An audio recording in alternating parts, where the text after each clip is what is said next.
शुरुआत सबसे पहले दिल्ली से आई खबर के साथ करेंगे, जहां एक बार फिर थार का कहर सामने आया है। लेकिन इस वारदात को अंजाम दिया गया है सेंट्रल दिल्ली में। तेज रफ्तार थार गाड़ी ने दो लोगों को टक्कर मार दी और इस वारदात में एक शख्स की मौत की जानकारी मिल रही है, जबकि एक व्यक्ति घायल बताया जा रहा है। पुलिस और फॉरेंसिक की टीम इस वक्त मौके पर मौजूद है। जानकारी के अनुसार कार चालक को हिरासत में भी ले लिया गया है और उसकी पहचान की जा रही है। थार से शराब की बोतल भी बरामद की गई है। तो बड़ी खबर इस वक्त हम आपको बता रहे हैं। रफ्तार का कहर एक बार फिर देखने को मिला। सेंट्रल दिल्ली से यह खबर सामने आ रही है, चाणक्यपुरी इलाके से, जहां पर इस वारदात को अंजाम दिया गया है और तेज रफ्तार थार ने दो लोगों को टक्कर मार दी। इस वारदात में एक शख्स की मौत की जानकारी है, जबकि एक व्यक्ति घायल बताया जा रहा है। दिल्ली में थार गाड़ी ने दो लोगों को कुचल दिया। जानकारी जैसे ही मिली उसके बाद फॉरेंसिक की टीम भी मौके पर मौजूद है। पुलिस भी लगातार जांच पड़ताल कर रही है।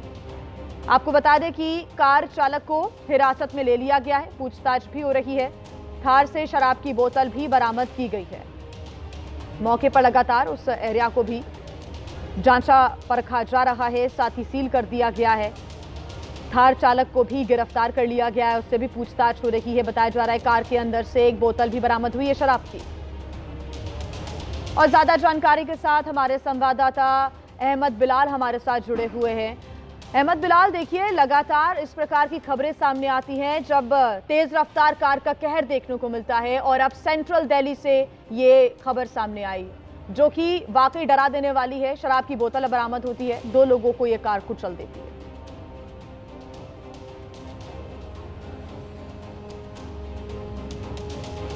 बिल्कुल जी हाँ, देखिए आपको बताऊं कि तकरीबन सुबह 7:30 बजे की ये घटना है। लुटियंस दिल्ली का ये इलाका है, बेहद हाई प्रोफाइल इलाका है। और आपको बता दें कि सीक्वेंस अगर हम आपको बताएं कि सुबह 7:30 बजे किस तरीके से यहाँ पर ये सनसनीखेज वारदात जो है वो घटित हुई है। तो जो थार गाड़ी है वो सड़क पे चलते हुए, फिर उसके बाद ये जो पैदल चलने का जो रास्ता है रोड के किनारे, उस पर ये जो थार गाड़ी जो है वो चढ़ जाती है। और पुलिस ने देखिए इस पूरे जगह को मार्क किया हुआ है, टायर मार्क किया हुआ है। और आपको भी स्क्रीन पर दिख रहा होगा कि ये जो ब्लैक स्पॉट्स है, ये ब्लैक स्पॉट्स उसी थार गाड़ी के पहिए पे है, पहिए के हैं। तो ये थार गाड़ी जो है वो सड़क से होते हुए इस पगडंडी यानी कि पैदल चलने वाले रास्ते पर पहुंच जाती है। और तकरीबन 100 से 150 मीटर के करीब जो है वो इसी रास्ते पर चलते हुए आगे आते हुए जो शख्स था, जो दो व्यक्ति थे, उनको जो है वो टक्कर मारती है, जिसमें से एक व्यक्ति की मौके पर ही मौत हो जाती है, जबकि दूसरे व्यक्ति का इलाज जो है वो अभी भी अस्पताल में चल रहा है। और इसके अलावा टक्कर मारने के बाद ये जो खंबा है, यानी कि जो लाइट का खंबा है, उसमें जाकर के ये थार गाड़ी जो है वो टकरा जाती है। और फिर उसके बाद जो थार गाड़ी के आगे का जो बोनट है, वो बोनट जो है वो देखिए किस कदर रफ्तार, कितनी तेज रफ्तार जो है वो इस गाड़ी की होगी। इसका अंदाजा आप इस बात से लगा सकते हैं कि जो गाड़ी का आगे का बोनट है, यानी कि पूरा जो हिस्सा है, वो इस खंबे से टकराते ही जो है वो यहाँ पर टूट करके बिखर जाता है। फिलहाल फॉरेंसिक टीम जो है वो यहाँ पर मौजूद है। इसके अलावा मेरे कैमरा पर्सन राजेश कुमार से मैं कहूंगा कि थार गाड़ी के आगे का अगर हम आपको हिस्सा दिखाएं तो देखिए किस कदर से ये किस तरीके से यहाँ पर ये पूरी गाड़ी जो है वो क्षतिग्रस्त हो गई है। कि यहाँ पर ये जो बायां पहिया है, थार गाड़ी का बायां पहिया, वो बायां पहिया जो है वो यहाँ पर गाड़ी से अलग हो चुका है। पहिया जो है वो टूट करके साइड में गिर चुका है। तो अभी फिलहाल मौके पर फॉरेंसिक टीम जो है वो मौजूद है। इसके अलावा आपको बता दें कि इस गाड़ी से शराब की एक बोतल भी बरामद हुई है। उसका फिंगरप्रिंट्स लेने की कवायद जो है वो फॉरेंसिक टीम की तरफ से जो है वो लगातार जारी है। और इसके अलावा इस बात की भी जांच की जा रही है कि जो चालक है, क्या वो शराब के नशे में था तो कितनी ज्यादा उसने शराब जो है वो पी रखी थी और किस स्थिति में वो गाड़ी जो है वो चला रहा था। तो ये धौला कुआं साउथ एवेन्यू से आते हुए जो चाणक्यपुरी की तरफ जो रास्ता जाता है, 11 मूर्ति, जहां पर तमाम सांसदों के घर है, मात्र 100-150 मीटर की दूरी पर मौजूद है। इसके अलावा राष्ट्रपति भवन सिर्फ 2 किलोमीटर की दूरी पर यहां से राष्ट्रपति भवन जो है वो मौजूद है। तो एक बेहद हाई प्रोफाइल सेंसिटिव इलाके में इस तरीके की वारदात सुबह 7:30 बजे के करीब जो है वो आज देखने को मिली है, जहां पर एक एक शख्स की थार गाड़ी ने कुचलती है और उसकी मौके पर ही मौत हो जाती है, जबकि जो दूसरा व्यक्ति है उसका इलाज जो है वो अभी भी जारी है। तो फिलहाल अगर एक बार हम फिर से आपको थार गाड़ी की तस्वीर दिखाएं तो देखिए यहाँ पर की जो स्थिति है, जो तस्वीर है वो ये साफ बयां कर रही है कि बेहद तेज रफ्तार से ये गाड़ी जो है वो आगे की तरफ बढ़ रही थी और फिर उसके बाद जो पैदल चलने वाला रास्ता है उस रास्ते पर ये गाड़ी जो है वो अनियंत्रित होकर के चढ़ जाती है और यहाँ पर जो दो बिलाल अहमद, पैदल चल कुछ रहे थे, दो तीन बातें हैं। क्या वहां पर आसपास सीसीटीवी कैमरेज लगे हुए हैं, उनका फुटेज भी यहाँ पर खंगालने की कोशिश हो रही है? साथ ही जो व्यक्ति कार चला रहा था उसकी पहचान हो चुकी है। साथ ही क्या जानकारी ये मिल पा रही है कि जो व्यक्ति गंभीर रूप से घायल है अभी उसकी क्या स्थिति है?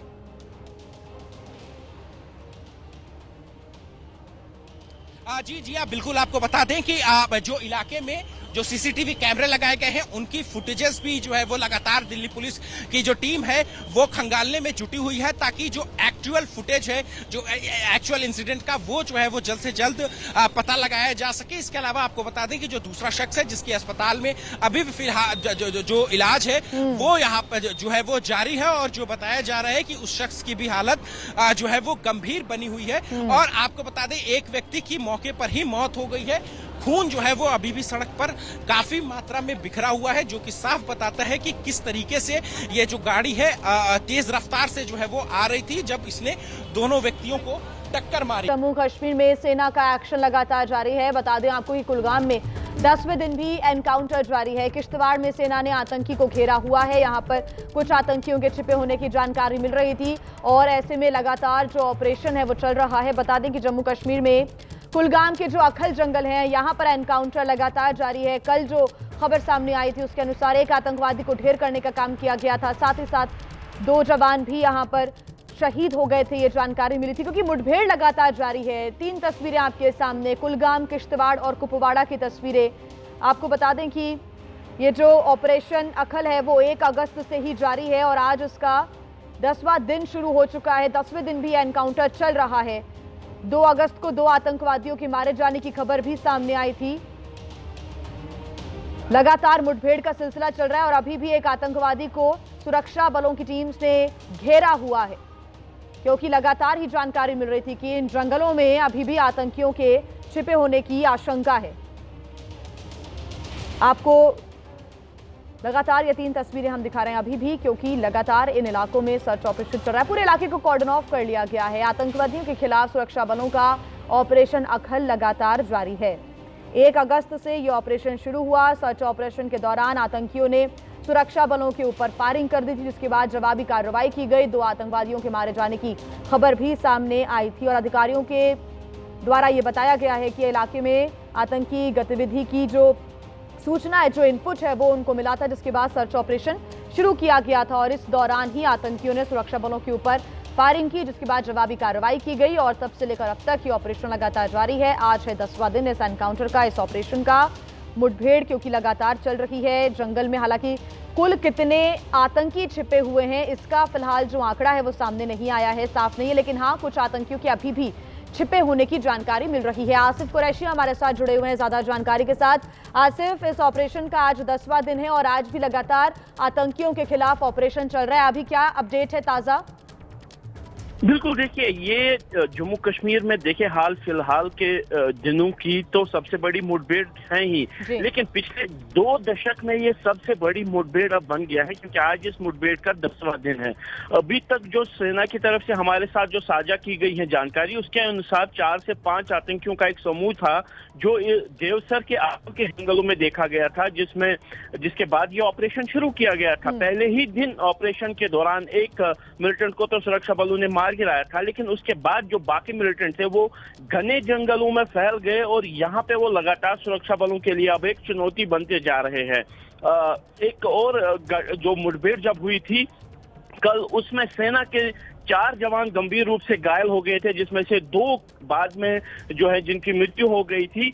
अभी भी सेना का जो ऑपरेशन है यहाँ पे जारी है और अतिरिक्त सुरक्षा बलों को भी यहाँ पे बुलाया गया है। हालांकि स्पेशल फोर्सेस का ये कहना है कि ऑपरेशन जो टेरेन और जंगल की वजह से डिफिकल्ट हो रहा है, मुश्किल हो रहा है, लेकिन सबसे बड़ी चुनौती ये है कि दिन के टाइम जो छुपे हुए मिलिटेंट्स हैं वो अपनी मूवमेंट नहीं कर रहे हैं और केवल रात के दौरान वो इस इलाके से कॉर्डन तोड़ने की कोशिश कर रहे हैं, जिसके चलते केवल रात में ऑपरेशन अब चलाया जा रहा है ताकि मिलिटेंट्स कॉर्डन ना तोड़ सके और उनको न्यूट्रलाइज करने में सुरक्षा बलों को सफलता मिले। अब बात करते हैं उत्तराखंड के धराली की, जहां पर आई तबाही लगातार लोगों की मुसीबतों को बढ़ाती हुई नजर आई। 5 अगस्त को धराली में बादल फटने के बाद भीषण तबाही आई थी, उसकी तस्वीरें सभी ने देखी और लगातार मलबे में जिंदगी की तलाश जारी है। सेना, एनडीआरएफ, एसडीआरएफ, स्थानीय प्रशासन लगातार लोगों तक मदद पहुंचा रहा है। खराब मौसम होने के कारण रेस्क्यू ऑपरेशन में दिक्कतें जरूर आ रही हैं, लेकिन लगातार 6 दिन से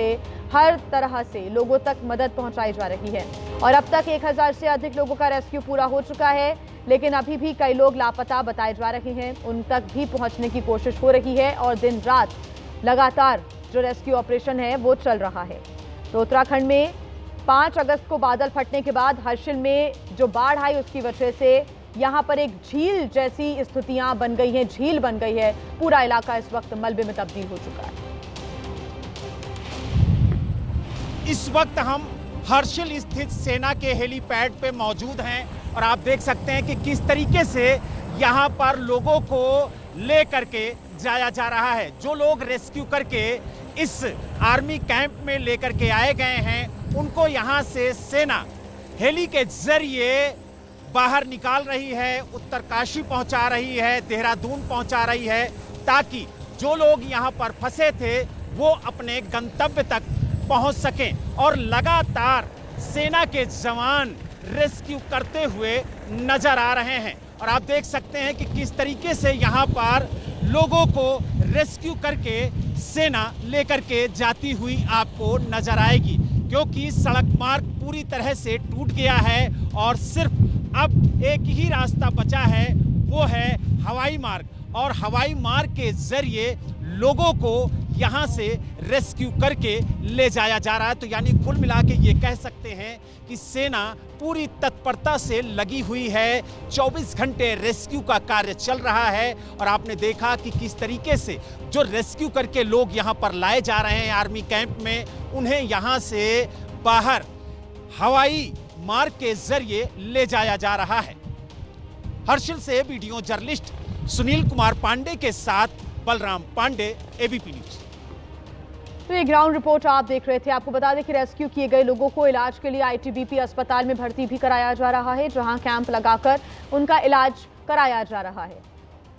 तो जो लोग घायल हैं उनका इलाज यहां पर आईटीबीपी में कराया जा रहा है। जो कैंप लगाकर लोग यहां पर आ रहे हैं उनका इलाज यहीं इसी कैंप में हो रहा है लगातार, क्योंकि 1000 से अधिक लोगों का अब तक रेस्क्यू हो चुका है। जो यहाँ पर लगातार पर्यटक फंसे हुए थे सड़कों पर, उनको यहाँ से निकालकर सुरक्षित स्थानों पर पहुँचाया जा रहा है, लेकिन जो घायल अवस्था में हैं उनका इलाज भी चल रहा है। आईटीबीपी कैंप लगाकर यहाँ पर उनका इलाज कराया जा रहा है। देखिए, धराली में रेस्क्यू ऑपरेशन जारी है। कई फीट ऊंचे मलबे को चीरकर लापता लोगों की तलाश में एनडीआरएफ जुटी हुई है और इसी पाताल लोक को चीरने का काम धराली में चल रहा है। देखिए, धराली ग्राउंड जीरो से संवाददाता बलराम पांडे की एक्सक्लूसिव रिपोर्ट। ऊंचे ऊंचे पहाड़, घने घने जंगलों, दुर्गम रास्तों और कंदराओं को पार कर एबीपी न्यूज की टीम धराली पहुंच चुकी है। 5 अगस्त को आई आपदा से खीरगंगा नदी धराली गांव को निगल गई। इस मलबे में कई मकान, कई दुकान और कई जान दबी हैं, जिनकी तलाश में रेस्क्यू टीम जुटी है।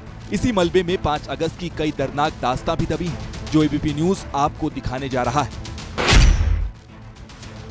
जहां पर बादल फटने के बाद पानी का सैलाब आया था, उस जगह पर एबीपी न्यूज की टीम पहुंची है। सबसे पहले आपको दिखाएंगे कि ये वही जगह है जहां पर ये सैलाब आया था और आप देख सकते हैं कि जो ये आपको प्लेन जगह दिख रही है, जहां पर आपको सिर्फ गाद और रेत दिखाई दे रही है, यहीं पर कई घर थे, होटल थे और कई दुकानें थीं जो पूरी तरह से बह गई हैं और आप देख सकते हैं ये पूरा एरिया आपको प्लेन नजर आ रहा होगा।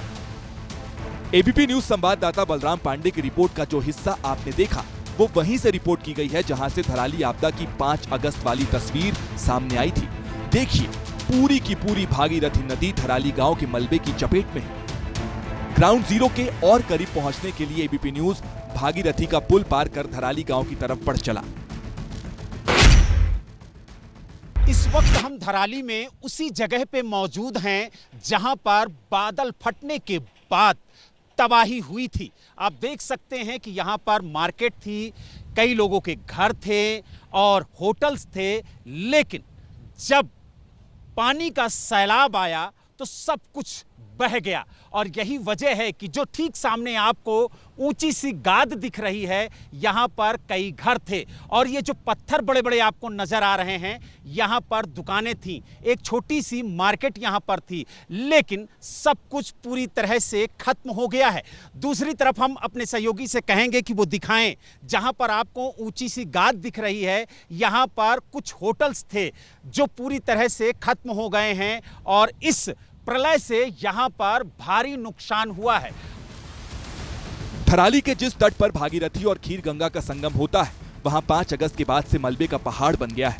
गंगोत्री की तरफ से आ रही भागीरथी का जलस्तर बढ़ता है तो धराली में हालात और भयावह हो सकते हैं। रेस्क्यू टीम के सामने जल्द से जल्द मलबे को हटाने की चुनौती है।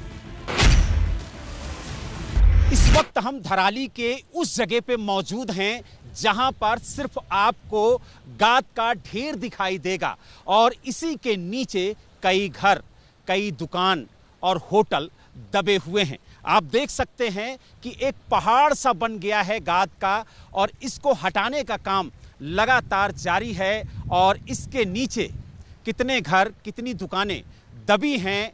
अगर उसके अंदर कुछ लोग रहे होंगे तो वो भी दबे होंगे, इसीलिए जो रेस्क्यू टीम है वो लगातार इस गाद को हटाने की कोशिश भी कर रही है, लेकिन ये गाद इतनी ऊंची है कि इसको हटा पाना अभी फिलहाल 1-2 दिन में बेहद मुश्किल होगा। और यही वजह है कि आप देख सकते हैं कि जहां तक आपकी नजर जाएगी वहां तक सिर्फ आपको ये गाद का पहाड़ ही नजर आएगा और इसी के नीचे कई घर, कई दुकान और होटल दबे हुए हैं। रेस्क्यू टीम के सामने देखिए बड़ी चुनौती है। धराली में बिजली और मोबाइल सेवा 5 अगस्त से ही ठप पड़ी हुई है। देखिए किन विपरीत हालातों में वीर योद्धा ग्राउंड जीरो पर काम में जुटे हुए हैं। धराली में रेस्क्यू ऑपरेशन को सिर्फ हवाई सेवाओं के जरिए ही अंजाम दिया जा रहा है, क्योंकि सड़क सेवा ठप पड़ी है। हेलीकॉप्टर की मदद से धराली में एनडीआरएफ, एसडीआरएफ, सेना, स्क्वाड डॉग को पहुंचाया गया है। मलबे में दबे शवों को निकालने की बड़ी चुनौती रेस्क्यू टीम के सामने है। बहुत ही चैलेंजिंग है हालात, लेकिन हमारे जवानों के पास इसके अलावा कोई चारा भी नहीं है। हम लोग कोशिश कर रहे हैं, जितने भी इक्विपमेंट है हमारे पास उनको भी हम लोग यहाँ पे एम्प्लॉय किए हुए हैं। उसके साथ साथ जो है हम डिगिंग कर रहे हैं। आप यहाँ देखेंगे हमारे जो है कैडावर डॉग्स हैं, जहाँ जहाँ उन्होंने सस्पेक्टेड लोकेशंस पे बार्क किया है वहाँ पर भी हमारी टीमें जगह जगह पर जो है खोदने की कोशिश कर रही है ताकि हम पहुँच पाएँ। नीचे से पानी भी निकल के आ रहा है, सिल्ट, क्योंकि अभी जो है सिल्ट भी है, पत्थर भी आ रहे हैं, तो बहुत सारे चैलेंजेस हैं। कोशिश कर रहे हैं हम जहाँ तक जितना हो पाएगा। हम लोग पूरा इलाके को हमने डिस्ट्रीब्यूट किया हुआ है, उसमें पूरे इलाके में अपनी टीमें जगह जगह पे जहाँ भी हमें संभावना है कि यहाँ पर डेड बॉडीज हो सकती हैं, जहाँ पे हमने वीडियोस वगैरह के जरिए लोकल जो पब्लिक है, जो बचे हुए लोग, उनसे बात करके तो इस एरिया को हमने ये मार्क किया कि जहाँ पे प्रोबेबिलिटी सबसे ज़्यादा है। बहुत ही चैलेंजिंग है हालात, लेकिन हमारे जवानों के पास इसके अलावा कोई चारा भी नहीं है। हम लोग कोशिश कर रहे हैं, जितने भी इक्विपमेंट है हमारे पास उनको भी हम लोग यहाँ पे एम्प्लॉय किए हुए हैं। उसके साथ साथ जो है हम डिगिंग कर रहे हैं। आप यहाँ देखेंगे हमारे जो है कैडावर डॉग्स हैं, जहाँ जहाँ उन्होंने सस्पेक्टेड लोकेशंस पे बार्क किया है वहाँ पर भी हमारी टीमें जगह जगह पर जो है खोदने की कोशिश कर रही है ताकि हम पहुँच पाएँ। नीचे से पानी भी निकल के आ रहा है, सिल्ट, क्योंकि अभी जो है सिल्ट भी है, पत्थर भी आ रहे हैं, तो बहुत सारे चैलेंजेस हैं। कोशिश कर रहे हैं हम जहाँ तक जितना हो पाएगा। हम लोग पूरा इलाके को हमने डिस्ट्रीब्यूट किया हुआ है, उसमें पूरे इलाके में अपनी टीमें जगह जगह पे जहाँ भी हमें संभावना है कि यहाँ पर डेड बॉडीज हो सकती हैं, जहाँ पे हमने वीडियोस वगैरह के जरिए लोकल जो पब्लिक है, जो बचे हुए लोग, उनसे बात करके तो इस एरिया को हमने ये मार्क किया कि जहाँ पे प्रोबेबिलिटी सबसे ज़्यादा है। बिना रुके, बिना थके वैली में फैले मलबे को हटाने का काम जारी है ताकि मलबे में दबे लोग मिल सके। इस काम में एनडीआरएफ के साथ डॉग स्क्वाड की टीम भी जुटी है। धराली में किस तरह से लोगों की तलाश की जा रही है। जो खोजी डॉग्स हैं उनका सहारा लिया जा रहा है, साथ ही अत्याधुनिक मशीनों का भी सहारा लिया जा रहा है। और आप देख सकते हैं कि किस तरीके से यहाँ पर एनडीआरएफ की तरफ से एक गड्ढा खोदा गया और उसके बाद जिंदगियों की तलाश में किस तरीके से खोजी डॉग्स का सहारा लिया जा रहा है। अगर कोई यहाँ पर दबा है, कोई मलबे में दब गया है तो उसे यहाँ से निकाला जा सके, इसीलिए आप देख सकते हैं कि ऐसे गड्ढे खोद खोद कर जो जिंदगियां हैं, जो लोग अंदर दबे हैं, उनको तलाशने की कोशिश की जा रही है। और आप देख सकते हैं कि जहां पर उनको आशंका हो रही है वहां पर इसी तरह के गड्ढे खोदे जा रहे हैं और उसके बाद डॉग्स के जरिए यहां पर तलाश की जा रही है जिंदगियां। और आप देख सकते हैं कि किस तरीके से जो रेस्क्यू कार्य है वो यहां पर किया जा रहा है। धराली में 5 अगस्त को आई आपदा के सामने सिर्फ घरों ने ही सरेंडर नहीं किया, मोबाइल कंपनियों के बड़े बड़े टावर भी खिलौने की तरह गाद में बह गए। धराली में बिजली के साथ मोबाइल और इंटरनेट सेवा भी बाधित है। इस वक्त हम धराली के एक मोबाइल टावर पे मौजूद हैं जो पूरी तरह से क्षतिग्रस्त हो गया है और यही वजह है कि धराली के अंदर ना तो मोबाइल सेवा बहाल है और ना ही इंटरनेट सेवा, क्योंकि जो मोबाइल कंपनियों के टावर थे वो पूरी तरह से क्षतिग्रस्त हो गए हैं। यानी ये कहना गलत नहीं होगा कि पूरी तरह से वो बह गए हैं। आप देख सकते हैं कि मोबाइल टावर की क्या स्थिति है यहाँ पर। और जब से ये त्रासदी हुई है तब से यहाँ पर जो मोबाइल सेवा है, इंटरनेट सेवा है, वो पूरी तरह से बंद है। अब फिलहाल जो एनडीआरएफ की टीम है, जो सेना के जवान हैं, वो लगातार यहाँ पर टावर लगाने की कोशिश कर रहे हैं। धराली गंगोत्री धाम का मुख्य पड़ाव है। मलबे की चपेट में सिर्फ धराली गांव ही नहीं बहा, गंगोत्री उत्तरकाशी हाईवे भी साफ हो गया। ये गंगोत्री हाईवे है, लेकिन यहाँ पर जब फ्लड आया तो किस तरीके से ये हाईवे बहा है उसकी भी तस्वीरें हम आपको दिखाएंगे। आप देख सकते हैं आगे सिर्फ आपको गाद ही गाद नजर आएगी, क्योंकि जब फ्लड यहाँ पर आया तो उसके बाद यहाँ पर भारी तादाद में गाद और पत्थर आए, जिसमें कई घर, कई दुकान और होटल दब गए। और आप देख सकते हैं कि इसके आगे जो हाईवे है वो पूरी तरह से खत्म हो गया है। गंगोत्री उत्तरकाशी हाईवे टूटने से गंगोत्री धाम में श्रद्धालु भी फंस गए। रेस्क्यू टीम के सामने सिर्फ धराली से लोगों का रेस्क्यू कराने की चुनौती नहीं है, रेस्क्यू के लिए सिर्फ हवाई यात्रा का ही विकल्प है। यही वजह है कि आपदा के 5 दिन बाद भी लोगों को निकालने का काम जारी है। तो उत्तरकाशी के धराली से इस पातालोक के हर तस्वीर हम आपको दिखा रहे हैं। हर किसी की नजरें यहीं पर टिकी हुई हैं, जो अपनों के लौटने का भी इंतजार कर रहे हैं। इन पीड़ितों की जुबान से 5 अगस्त की कई दर्दनाक कहानियां सामने आई हैं, जो आपकी भी आंखें नम कर देंगी। बीते 100 घंटों से हर्षिल की ये वादियां वीरान हैं। इन वीरान वादियों से करुणा और वेदना की चीख चित्कार गूंज रही है। यहाँ पे कल्प केदार होटल के नाम से एक होटल था जिसपे 12 रूम थे, 10 रूम प्लस एक उसमें बड़ा हॉल था, डॉर्मेट्री। और एक मेरी दुकान थी, वो मेडिसिन की थी, जो हम बागवानी करते हैं उससे संबंधित एक मेडिसिन की दुकान थी। वो सब बह गए हैं और प्लस उसमें 4 लोगों की जो मेरे स्टाफ थे उनकी भी मृत्यु हो गई है। 5 अगस्त को आई आपदा में न जाने कितनी माताओं की गोद सूनी पड़ गई, न जाने कितनी पत्नियों का सिंदूर उड़ गया, न जाने कितने बच्चों के सिर से साया उजड़ गया। जो जान की जो क्षति हुई है उसमें 8 लोग जवान लड़के हमारे गांव के गए हैं और कुछ और जो बिहार के जो कुछ मजदूर थे, नेपाल मूल के कुछ मजदूर थे, वो अब 30 हो सकते हैं, 40 हो सकते हैं। इसके कोई फ्लड में कोई पता नहीं लगा। ये बुजुर्ग महिला नेपाल से पैसे कमाने के लिए उत्तराखंड आई थी ताकि कुछ पैसे कमाकर इलाज करवा लें। 5 अगस्त को आई आपदा में ये बाल बाल बची, जंगलों में रात गुजारी और अब नेपाल लौटने का इंतजार कर रही हैं।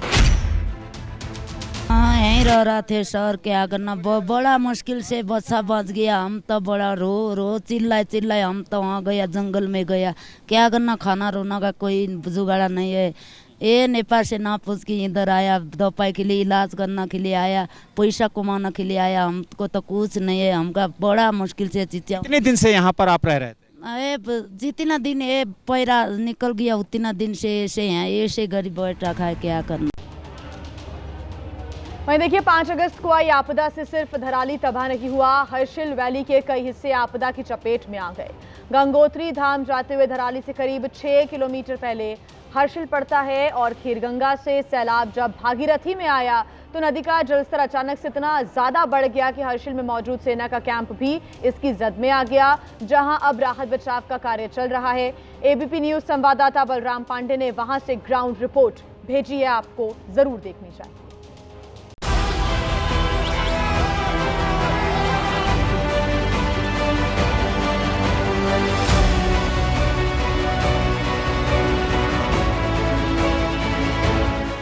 एबीपी न्यूज की टीम लगभग 40 किलोमीटर का पैदल सफर तय करके हर्षिल पहुंची है और यहां पर जो तबाही की तस्वीरें देखने को मिल रही हैं वो बेहद भयावह हैं।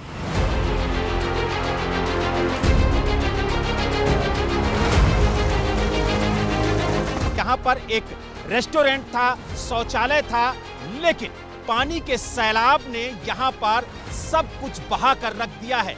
आप देख सकते हैं इतना बड़ा पेड़ है, यह भी पानी के तेज बहाव में बह गया।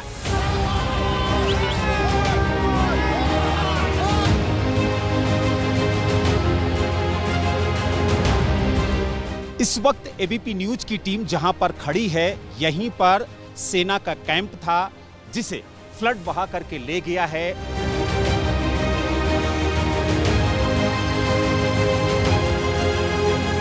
तो हम हर्षिल में उसी सेना के कैंप में मौजूद हैं जहां फ्लड आने से सेना का पूरा कैंप वॉश आउट हो गया है। ठीक सामने आप देख सकते हैं जहां पर आपको रेत दिखाई दे रहा है, यहीं पर सेना का कैंप था, लेकिन जब फ्लड आया तो सेना के कैंप को बहा कर ले गया और यही वजह है कि करीब 10 जवान जो हैं वो लापता हैं। आप देख सकते हैं कि सेना के जवान किस तरीके से पत्थरों के बीच में जिंदगियां तलाशने की कोशिश कर रहे हैं। और आप देखिए यहाँ पर सेना के अधिकारी भी मौजूद हैं, जो यहाँ रेस्क्यू टीम है सेना की वो भी मौजूद है।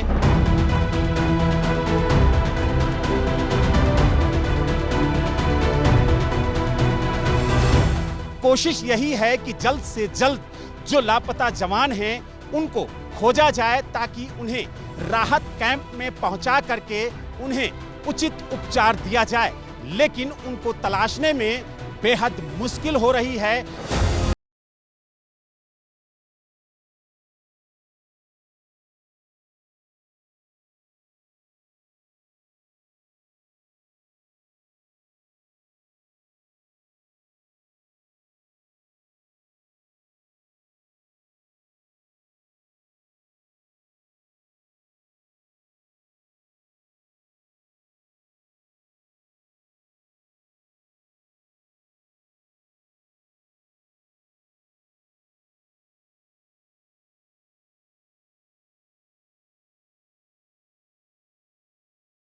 दूसरा पे जाओ,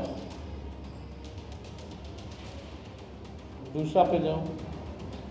तो ये वोटर लिस्ट का है जो अभी सूची निकली है। दूसरा जाइए, दूसरा पेज पे जाओ। दूसरा ये हटाओ ना वोटर लिस्ट वाला। ये देखिए इसमें नाम, नंबर जो है, पिता का नाम, EPIC नंबर वगैरह जो है सब मिल जाएगा। अब हम चाहेंगे कि दोनों विधानसभा का दिखाओ।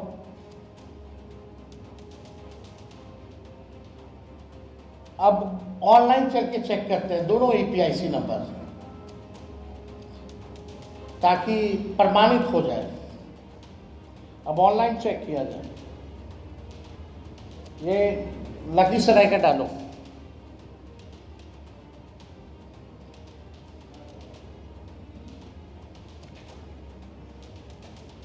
हम बाद में EPIC वगैरह डिटेल अभी दे देंगे आप लोगों को।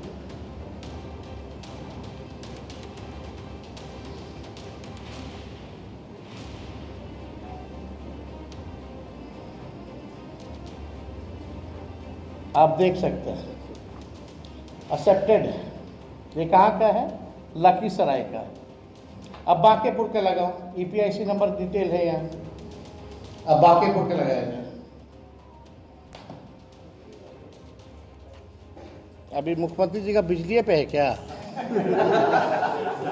125 हाँ, इसीलिए हालत आप लोग देख सकते हैं क्या स्थिति है।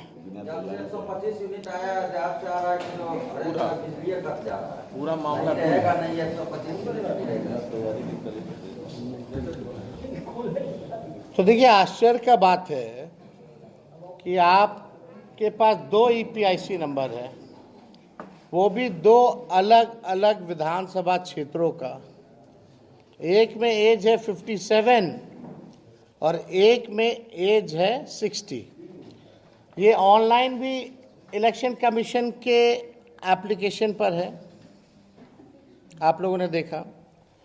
जो वोटर लिस्ट जो नया मिला है, जो सभी पार्टियों को, जिला अध्यक्षों को दी गई है, जो सूची नई, ये उस सूची में भी है, दोनों अलग अलग विधानसभा क्षेत्रों में। तो अब इसमें कौन फर्जीवाड़ा कर रहा है, कौन नहीं कर रहा है, ये जो है लोगों को अब पता होना चाहिए। अब एक बार वो भी दिखा दो, लखीसराय वाला भी।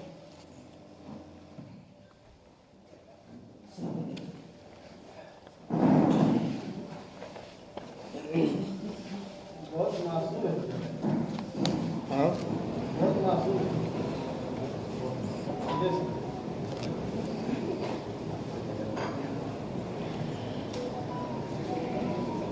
तो आपको तब तक आता है, थोड़ा 1 मिनट लगता है इंटरनेट वगैरह आने में। तो ये 2 अलग अलग जिलों में है, 2 अलग अलग ईपीआईसी नंबर है, उम्र जो है अलग अलग है, और ये प्रधानमंत्री जी के खासम खास बिहार के और कोई नहीं, बिहार के उप मुख्यमंत्री विजय कुमार सिन्हा जी हैं। अब लखीसराय जिले के लखीसराय विधानसभा क्षेत्र से इनका ईपीआईसी आईडी नंबर है, आप सब लोग लिख सकते हैं, IAF 39393337। और पटना जिले की बांकीपुर विधानसभा निर्वाचन क्षेत्र से इनका ईपीआईसी आईडी है AFS 0853341। अब लखीसराय निर्वाचन विधानसभा क्षेत्र की मतदाता सूची के अनुभाग संख्या 1 के क्रम संख्या 276 में इनका नाम पंजीकृत है, जबकि बांकीपुर विधानसभा निर्वाचन क्षेत्र के अनुभाग संख्या 4 के क्रमांक संख्या 757 में इनका नाम जो है पंजीकृत है। अब आप देखिएगा कि बांकीपुर का आप लोगों ने लगा दो, बांकीपुर का भी दिखा देते हैं, ताकि लोग को ना लगे कि हल्के में कोई बात जो है वो कही जा रही है। ये आप बांकीपुर का भी जो है देख सकते हैं, यानी ऑनलाइन भी आ रहा है इनका। और दोनों देख लीजिए, बांकीपुर वाला में 60 साल है उम्र, और लखीसराय वाले में इनका उम्र 57 है। यानी बांकीपुर विधानसभा निर्वाचन क्षेत्र में पुरानी मतदाता सूची जो जनवरी में प्रकाशित है, उसमें अनुभाग संख्या 4 के क्रमांक संख्या 815 में इनका नाम पंजीकृत है।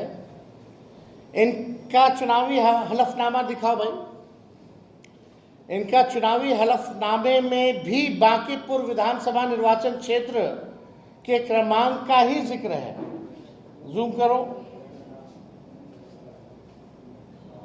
अब नीचे देखिएगा तो बांकीपुर का ही जो है इसका जिक्र किया गया है। इन्होंने 2 अलग अलग विधानसभा क्षेत्रों में 2 अलग अलग गणना पत्र भरे होंगे। मान लीजिए जो इलेक्शन कमीशन का बीएलओ तो जाता होगा, यानी लखीसराय में भी इनके पास बीएलओ गया होगा, तो इन्होंने हस्ताक्षर किए होंगे, और बांकेपुर में भी बीएलओ गया होगा तो ये हस्ताक्षर किए होंगे, तभी ना आया है। अगर वो हस्ताक्षर डिप्टी सीएम नहीं किए हैं तो जो बात तेजस्वी और हम लोग महागठबंधन के लोग चुनाव आयोग से कह रहे कि पूरी तरीके से फर्जीवाड़ा चल रही है चुनाव आयोग का, तो या तो दो ही चीज हो सकता, या तो चुनाव आयोग की एसआईआर की पूरी प्रक्रिया ही फर्जीवाड़ा है, या तो बिहार का मुख्यमंत्री फर्जीवाड़ा है। यही दो चीज हो सकती है, और तो कोई तीसरा चीज हो ही नहीं सकता। तो आप देखिएगा दोनों जगह अलग अलग ना प्रपत्र पर इन्होंने हस्ताक्षर किए, अर्थात जानबूझ करके इन्होंने या तो दोनों जगह अलग अलग किया हो, दो जगह अलग बनवाए हो। अब पटना लखीसराय का अलग अलग फेज में चुनाव चलता है, तो कभी पटना भी वोट देते होंगे, फिर अगला फेज होता होगा तो लखीसराय भी जाकर के वोट देते होंगे। तो इन पे तो एफआईआर बनता है भाई, इनसे तो सवाल पूछना चाहिए। दो एपिक नंबर, दो अलग अलग विधानसभा में, उम्र भी अलग अलग, कैसे हो गया भाई? और चुनाव आयोग का मानना है कि बीएलओ गए हैं और बीएलओ ने हर एक लोगों से मिलकर के साइन दस्तावेज में फॉर्म में कराया है, तो यानी इन्होंने किया होगा। तो किया होगा तो गलती किसकी है? अगर विजय सिन्हा जी ने किया है दोनों जगह साइन तो गलती इनकी है, अगर नहीं किया है तो पूरी एसआईआर की प्रक्रिया जो है चुनाव आयोग फर्जीवाड़े तरीके से जो है चला रहा है। ये प्रधानमंत्री जी के दुलड़ुआ हैं, अगर इन्होंने साइन नहीं किया है तो कम से कम आकर के आज बताएं। इनके दो अलग अलग विधानसभा में दो वोट बनाए हैं, यानी दो अलग अलग विधानसभा क्षेत्रों के ड्राफ्ट सूची में इनका नाम भी आ गया है। तो यही हम लोग कह रहे हैं शुरू से कि ये भाई चुनाव आयोग से हम लोग जो है निष्पक्षता और ट्रांसपेरेंसी की बात कर रहे हैं कि भाई होना चाहिए। और हम लोग तो भाई सहयोग के लिए विपक्ष बार बार जो है हम लोगों ने आवाज को जो है उठाया है। कई लोगों ने सवाल हमसे पूछ रहे कि भाई जवाब दिया कि नहीं दिया। तेजस्वी के ऊपर तो मीडिया ट्रायल हुआ, लोग दिल्ली स्टूडियो में बैठ करके तेजस्वी को जेल भेजने की बात कर रहे थे। 2 तारीख को प्रेस कॉन्फ्रेंस होती है, 3 ही को हमको जो है नोटिस जो है मीडिया के माध्यम से पता चलता है। लेकिन हकीकत क्या है, 8 तारीख तक का आपको देना है अपना कार्ड। 8 तारीख जो पहला नोटिस आया, और हमको नोटिस बाय हैंड आता कब है? 6 को शाम में रिसीविंग होता है, और स्पीड पोस्ट से आता कब है? 7 की, यानी 7 तारीख को जो है हमको, नहीं माफ कीजिएगा, 7 तारीख को हमको बाय हैंड दिया जाता है शाम में, और 8 तारीख को स्पीड पोस्ट के माध्यम से हमारे पास आता है। और जो 7 तारीख को जो नोटिस आया वो शाम में आया, और हमने अगले दिन यानी 8 तारीख को चुनाव आयोग को जवाब भेज दिया। अब सबूत क्या है? तो मैंने स्पीड पोस्ट किया, जब स्पीड पोस्ट से आया तो हम भी स्पीड पोस्ट से किए, और वो भी 8 तारीख को किए। उसका भी दिखा दो मीडिया के लोगों को, जो हमने जवाब जो स्पीड पोस्ट का, ये पूरा डिटेल जूम करके दिखाओ। 8/8/2025 5:30 बजे तक हमने अपना जवाब भेज दिया है, और हमारे जवाब का इंतजार करने से पहले ही 8 तारीख को मीडिया ट्रायल शुरू हो जाता है। हमको नोटिस नहीं पहले पता चलता है, मीडिया को पहले पता चल जाता है और 16 तारीख का भी डेट दे दिया जाता है। अद्भुत है भाई ये तो। अब मेरा सवाल ये है, क्या चुनाव आयोग या पटना जिला प्रशासन और लखीसराय जिला प्रशासन क्या deputy chief minister Vijay Sinha को नोटिस भेजेगा? क्या विजय सिन्हा पर कार्रवाई की जाएगी? जितनी जल्दी हमारे ऊपर कार्रवाई करने की बात कही गई, अब इंतजार करते कल। इनको तो दोनों जगह से आना चाहिए, एक पटना जिला से भी आना चाहिए और एक लखीसराय जिले से भी इनको नोटिस जो है जाना चाहिए। देखिए, हम बार बार इस बात को हम कह रहे हैं कि लोकतंत्र और संविधान को बीजेपी खत्म कर रही है, और जब बीजेपी खुद से सामने आकर के लोकतंत्र और संविधान को खत्म नहीं कर पा रही है, तो इलेक्शन कमीशन को आगे करके लोकतंत्र को खत्म किया जा रहा है। एसआईआर बहुत बड़ा फर्जीवाड़ा है। ये बात हम लोगों ने कई बार जो है कहा है, कोर्ट में भी मामला है, और हम लोग पूरे प्रमाण के साथ कोर्ट में भी अपनी बात को रखेंगे कि किस तरीके का फर्जीवाड़ा चल रहा है। अब इससे बड़ा उदाहरण क्या हो सकता है कि बिहार के उप मुख्यमंत्री का एसआईआर के बाद भी 2 जगह जो है वोटर लिस्ट में नाम है, पुनरीक्षण के बाद भी और गहन पुनरीक्षण के बाद भी। इससे बड़ा तो कोई सबूत ही नहीं है कि कितना बड़ा फर्जीवाड़ा जो है चल रहा है। आप दियर का इलाका चले जाइए, कहाँ से लोग जिंदगी बचाने में लोग लगा हुआ है। आप चले जाइए सोनपुर का दियर का इलाका चले जाइए, आप राघोपुर चले जाइए, पूरे तरीके से गंगा तूफान पे है, लोगों का घर डूब रहा है, और ये एसआईआर की बात कर रहे हैं। तो बात तो हम पहले से टाइमिंग के सवाल को उठा रहे। यहाँ पर तेजस्वी यादव की तरफ से कहा गया है कि 2 ईपीआईसी नंबर कैसे हो सकते हैं, और डिप्टी सीएम के भी 2 वोटर कार्ड हैं। कब कार्रवाई चुनाव आयोग की तरफ से की जा रही है? आपको बता दें कि तेजस्वी यादव के भी 2 वोटर आईडी कार्ड आने के बाद चुनाव आयोग की तरफ से अभी तक 3 बार नोटिस भी भेजा जा चुका है। स्पष्टीकरण यहाँ पर मांगा जा रहा है, और साथ ही जो दूसरा वोटर आईडी कार्ड है उसको जमा करने की भी बात चुनाव आयोग कह चुका है। लेकिन अब तेजस्वी यादव प्रेस कॉन्फ्रेंस करते हैं और कई गंभीर आरोप भी लगाते हैं, और उनका ये कहना है कि जो दोनों ईपीआईसी नंबर हैं वो अलग अलग हैं, उनमें अलग अलग पता है, उम्र भी अलग अलग है। लखीसराय और दूसरे इलाके की भी बातें यहाँ पर सामने लाकर उन्होंने रखी हैं। गुरु प्रकाश जी हमारे साथ जुड़ गए हैं, बीजेपी के प्रवक्ता हैं। गुरु प्रकाश जी, यहाँ पर तेजस्वी यादव ने गंभीर आरोप लगाए हैं कि डिप्टी सीएम विजय सिन्हा के भी 2 वोटर आईडी कार्ड हैं। चुनाव आयोग उन पर कब कार्रवाई कर रहा है?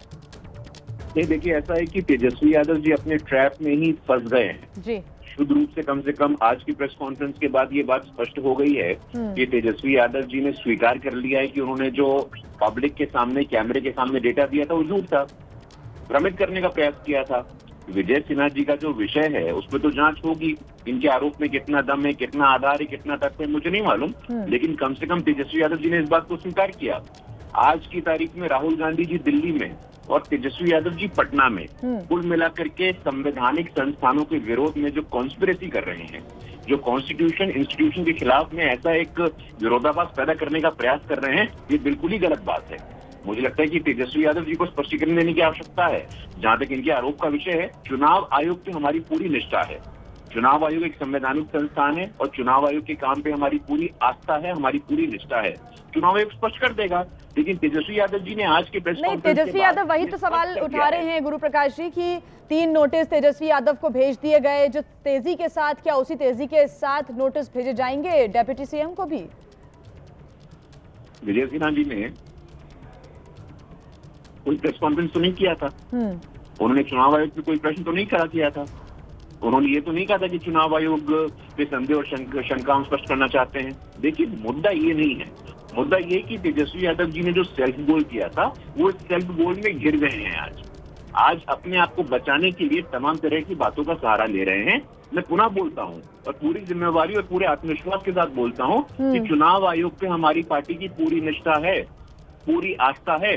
चुनाव आयोग चाहे तो विजय सिन्हा के विषय पे जांच कर ले, लेकिन तेजस्वी यादव जी का बोलना अपने आप में ये सिद्ध करता है कि तेजस्वी यादव जी का जो सेल्फ गोल था वो आज पूरे बिहार के सामने, पूरे देश के सामने, शपथ पत्र की बात तो राहुल गांधी जी भी स्वीकार कर रहे हैं। तो दिल्ली में राहुल गांधी, पटना में तेजस्वी यादव, कुल मिलाकर के हमारे चुनाव आयोग को, हमारे संवैधानिक संस्थानों से शंका और संदेह प्रकट कर रहे हैं। ये ठीक नहीं है, ये देश हित में नहीं है, ये लोकतंत्र के हित में नहीं है। ठीक, गुरु प्रकाश जी बहुत शुक्रिया जुड़ने के लिए हमारे साथ। तो बिहार में क्योंकि चुनाव होने हैं और उसके बाद से लगातार एसआईआर का जो मुद्दा है वो गर्माता जा रहा है। तेजस्वी यादव ने एक बार फिर से कई यहां पर गंभीर आरोप लगाए हैं और बिहार में चुनाव है और एसआईआर पर तनाव भी लगातार जारी है। पहले तेजस्वी यादव के 2 वोटर आईडी कार्ड को लेकर सियासी बवाल हुआ और अब बिहार के डिप्टी सीएम विजय सिन्हा के पास 2 वोटर कार्ड का दावा किया जा रहा है। ये दावा कांग्रेस की तरफ से किया गया है। तो वहीं तेजस्वी यादव के 2 वोटर कार्ड पर चुनाव आयोग ने नोटिस भेजा था। चुनाव आयोग को तेजस्वी यादव ने अपना जवाब भेज दिया है।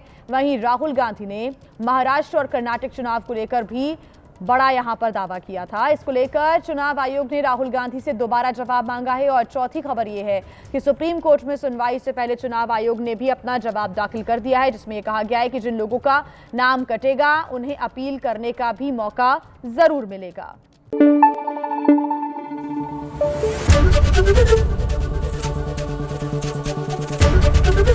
एबीपी न्यूज आपको रखे आगे।